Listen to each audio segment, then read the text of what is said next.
Is now a good time to buy real estate in Vancouver, or should you wait?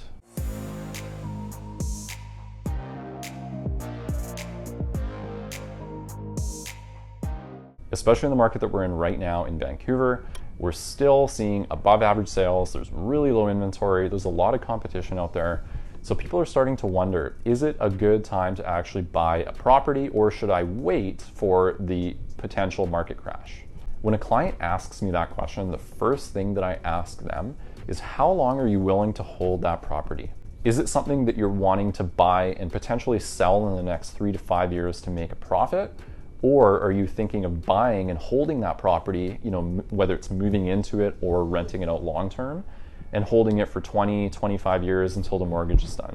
Because in my opinion, it all comes down to how far you're willing to zoom out. So if you're looking at a very small window of a few years, there might be volatility. It's really hard to predict whether or not the market's going to go up, down, if it's going to stay the same, if there's a crash coming, if prices are going to continue increasing because of low inventory. It's essentially like trying to time the stock market, which very few people can do.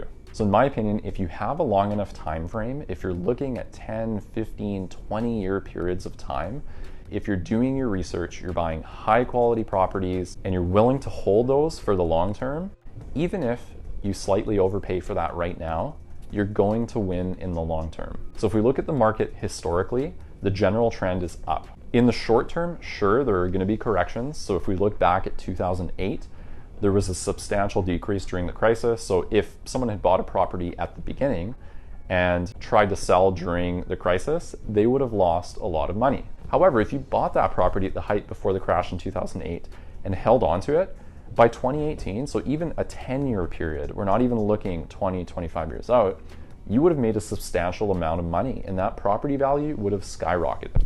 Now, that's not to say the same thing's going to happen from now 10 years out, but in general, if you have a long enough mindset, you can avoid all of the market chatter that's going on right now. It's more about figuring out whether you're in the position to buy a property or not. If you have the money set aside and you have a long-term enough vision, you can ignore the short-term market chatter that's happening, all the ups and downs, not stress about whether you're paying $20,000 more for the property today than you might in a year.